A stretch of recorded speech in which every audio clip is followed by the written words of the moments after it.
देखिए, मोबलीपुर है, एक इंदिरा नगर, कुशक और काशीपुर, इन 4 गांव जो बाढ़ग्रस्त हैं। वैसे तो बहुत गांव हैं, इन गांवों में आज जो नुकसान हुआ बाढ़ के कारण उनको देखने के लिए अधिकारियों के साथ और हमारे पूर्व विधायक दीपक मंगला जी के साथ हमने लोगों से मिले हैं। लेकिन मुझे देखकर बहुत खुशी हुई कि उन्होंने प्रशासन की, उनको न खाने की दिक्कत आई, न दवाई की दिक्कत आई। प्रशासन ने उनकी अच्छी तरह से देखरेख की, उनको सुरक्षित स्थान पर ले जाकर उनको बसाया गया और उनकी फसलों की जो नुकसान हुआ है उसके लिए क्षतिपूर्ति पोर्टल पर सब अप्लाई कर रहे हैं। सबको उनकी भरपाई निश्चित तौर पर हरियाणा सरकार की तरफ से की जाएगी। प्रदेश के मुख्यमंत्री जी ने भी ये सारे लोगों को, प्रदेश के लोगों को आश्वासन दिया है। लेकिन ये प्राकृतिक आपदा है, इस पर किसी का बस नहीं चलता।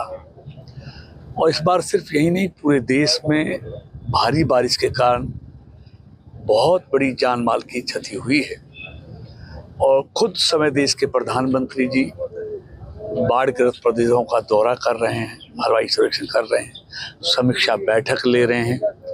अभी कल ही देश के यशस्वी प्रधानमंत्री जी ने पंजाब को 1600 करोड़ रुपए, हिमाचल को 1500 करोड़ रुपए की राहत राशि देने की घोषणा की है।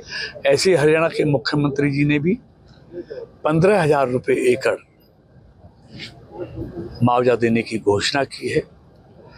तो जो हुआ है उस पर तो किसी का बस नहीं चलता, लेकिन लोगों के जो भी क्षति हुई है उसकी पूर्ति हर तरह से हरियाणा सरकार करेगी।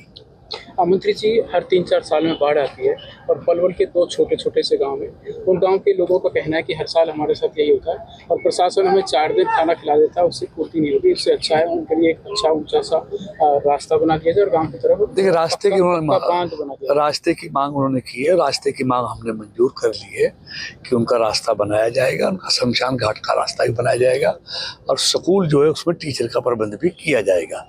ये हमने आज उनकी मांग मान लिए और जल्दी ही उनके रास्ता को बनाएंगे। और बांध, जिससे कि गांव बार खाली नहीं करवाना पड़े। बांध की वहाँ उचित व्यवस्था नहीं सकती, बहुत लंबा दोनों गांवों के लिए है।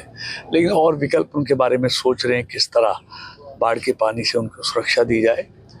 तो सरकार तो हर तरह के प्रबंध निश्चित तौर पर लोगों की सुरक्षा के लिए करेगी। अच्छा मंत्री जी, आप पिछली बार चुनावों में भारतीय जनता पार्टी ने बाजी मार ली थी क्योंकि कांग्रेस में फूट थी। अब देखा जा रहा है कि कांग्रेस एक होने जा रही है, तो ऐसे में खतरे की घंटी नहीं है। देखिए, हम दूसरी तरफ ताक झांक नहीं करते।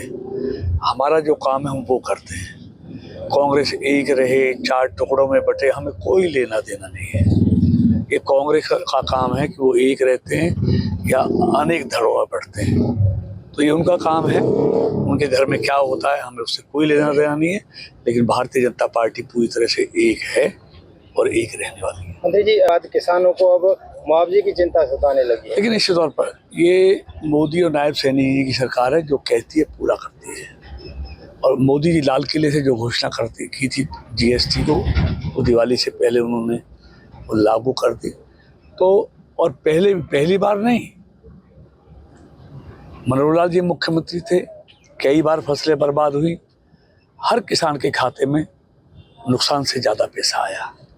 तो अब हमारे मुख्यमंत्री नायब सैनी जी ने घोषणा की है, तो नुकसान की एक पैसे की भरपाई नायब सरकार करेगी।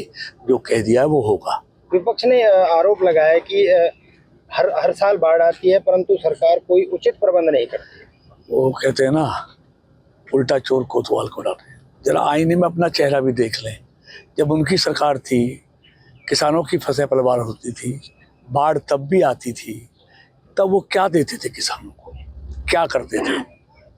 2 रुपए 4 रुपए किसान के चेक आया करते थे। तो उनके मुंह से बातें शोभा नहीं देती। और यही कारण है, जब वो सत्ता में रहे तो उन्होंने हर वर्ग की अनदेखी की और किसानों की तो बहुत, मैं समझता हूँ, इतनी अनदेखी की जिसका खामियाजा वो आज तक भुगत रहे हैं। मंत्री जी, अंतिम सवाल।